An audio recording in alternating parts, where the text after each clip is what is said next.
The sun was going down over the perfect grass lawns of Crestwood Heights, a fancy neighborhood where every bush was cut just right and the air smelled like rich people lived there. It was a Tuesday, the kind of boring afternoon where you'd think, nothing more than a quiet night with a protein shake and some silly reality TV.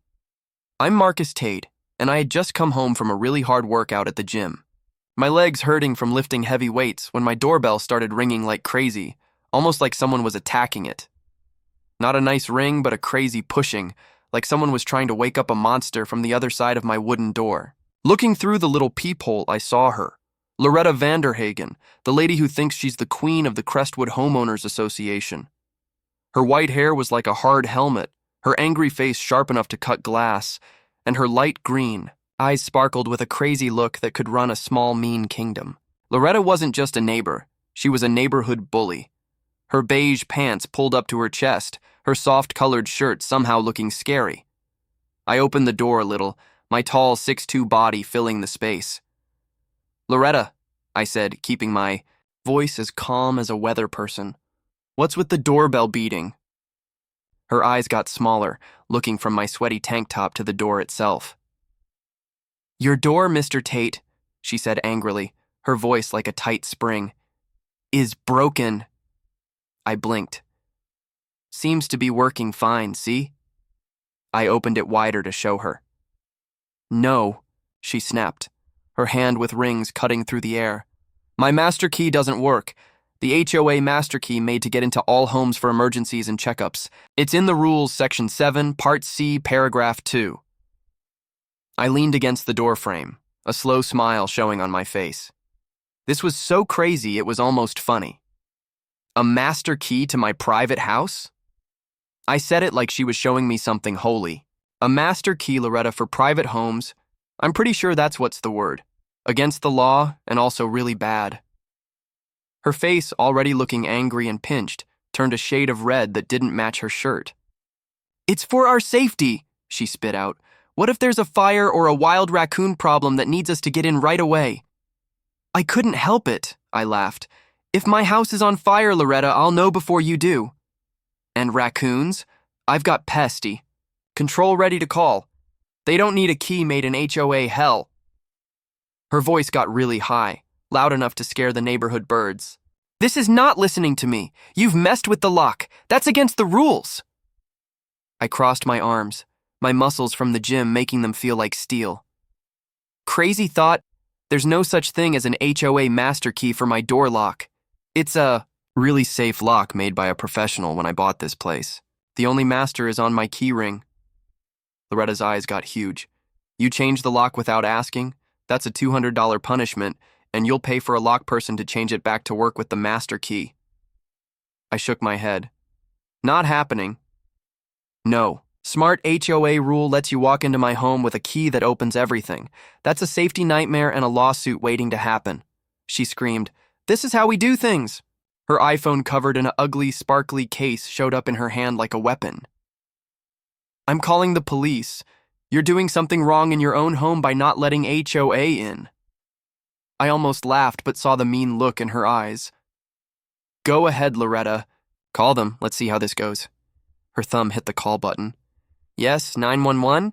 I need a police officer at 121 Willow Lane. There's a person here being mean, messing with his house, not letting us in legally. He's scaring me." Her voice got quieter, but I heard it clear as day. "He's a very large, very scary man. He's black." The fun feeling left me and was replaced by a cold, hard anger.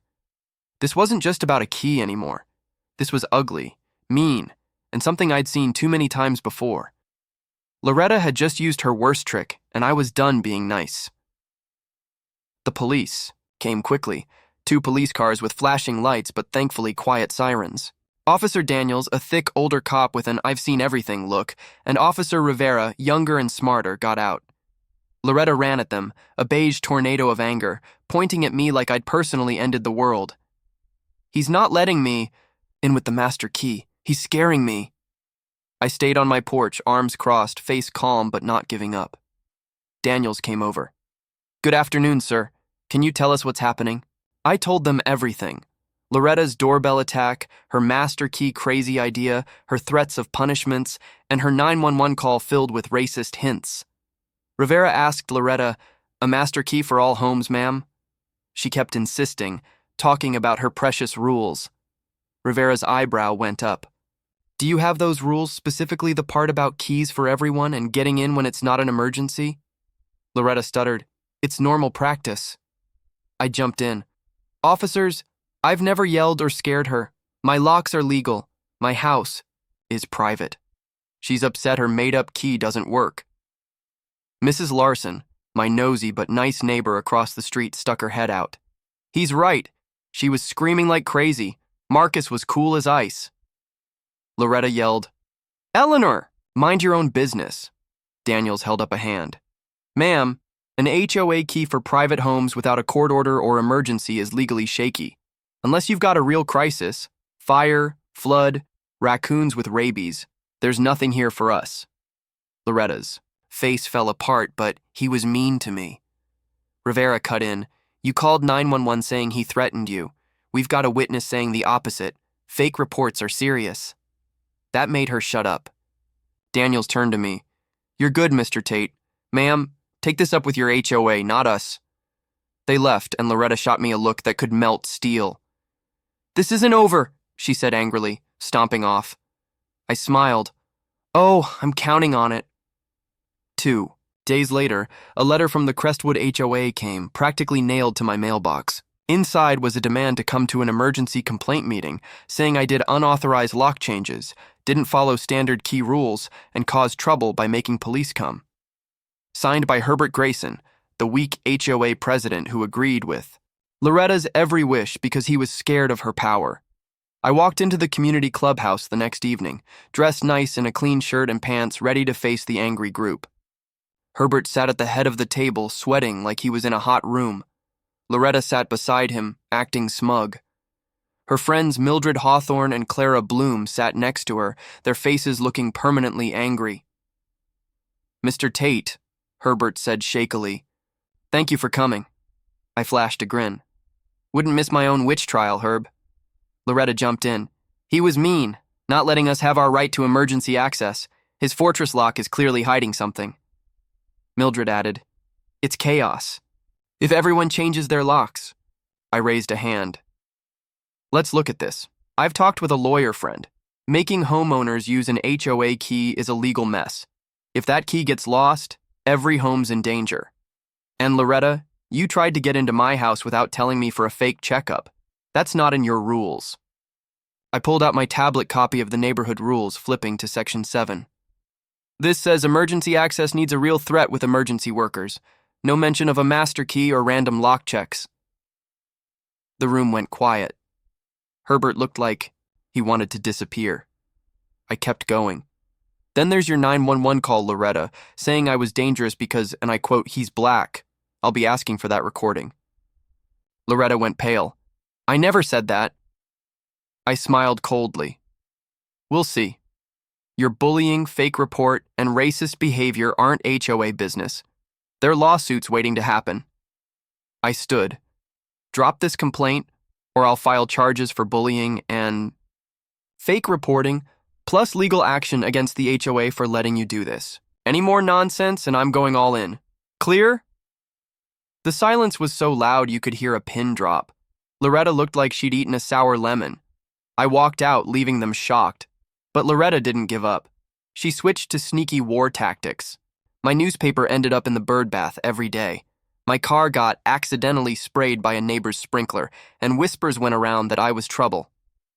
Online, using the fake name Crestwood Sentinel, she posted about new people ruining neighborhood standards. Then she went too far. One afternoon, I caught her and Mildred spraying something on my prize petunias. By evening, they were dying, smelling like weed killer. My blood boiled. This wasn't small stuff anymore. It was war. I put up security cameras, catching Loretta knocking over my recycling bin and Clara arranging leaves into a mean picture on my doormat. I replanted my garden with tough marigolds and added a garden gnome holding a magnifying glass pointed at Loretta's house, complete with a sign. "Crestwood Watch Gnome. He sees all." Loretta became obsessed with it, glaring from her window blinds, changing her walks to avoid its stare. Then came a $500 bill for sidewalk damage from a made-up oil leak, backed by a blurry photo that could have been from outer space. My car was spotless, my driveway perfect. This was cheating, and I was done playing defense. I dug into the HOA's records, finding Loretta's fingerprints on years of punishments, unfair rules, and shady projects helping her. Friends. I got allies. Eleanor Larson, whose son was bothered over a mailbox color. Mr. Caldwell, who fought Loretta's ban on fixing up cars, and others who'd put up with her bullying. We formed a secret group, Crestwood for Fairness, sharing stories and proof. Loretta's pattern was clear. She picked on anyone who didn't bow down. We planned a takeover at the yearly HOA meeting using their own rules. Section 3 let 3 people demand an ethics review of a board member. Section 9 let 10 people ask for a money audit. Eleanor Caldwell and I filed a complaint listing Loretta's bad behavior, her fake 911 call, petunia sabotage, fake bill, and more, backed by photos and sworn statements. We got 20 signatures for an audit, pointing out her no-bid contracts to her nephew's crappy patio business. The meeting was a crazy show. The clubhouse was packed. Herbert stumbled through the agenda. Loretta was furious. Eleanor stood up, demanding an ethics committee update. I added, "The rules say prompt action, Herb. Name the committee in 7 days." Caldwell piled on, pushing for the audit. Loretta exploded. "This is a witch hunt." I shot back, "No, it's fair process. The rules you love, Loretta, apply to you too." The crowd roared approval, forcing Herbert to promise the audit and ethics investigation shook Loretta. My cameras caught her falling apart, even kicking my gnome in a fit of rage. The auditor's report was shocking. No bid contracts, missing receipts, and my $500 bill shown as cheating. The ethics committee confirmed her bullying, using my gnome footage. The room exploded, demanding she quit. Loretta, cornered, pointed. At me. "He's behind this." I stood, voice steady. "The facts speak, Loretta. Cheating, favoritism, vandalism. That's your legacy." Her suspension was immediate. Her allies stayed quiet. "Isolated," she snapped, dumping mud on my lawn in a pre-dawn crazy attack caught on camera. I showed Herbert, who with the jury and Loretta's embarrassed nephew confronted her. Her final rant, calling Crestwood a ghetto, was her death sentence, overheard by all. A moving truck showed up, and Loretta disappeared, her house for sale. The HOA got new leadership, including me, Eleanor, and Caldwell. We live-streamed meetings, made rules clearer, and got rid of Loretta's rules. The gnome became famous, a symbol of fighting back. Loretta's crusade to control me caused her downfall and a better Crestwood. As my marigolds bloomed under the gnomes, "Watch," I smiled. Sometimes the best revenge is changing the game she thought she'd mastered.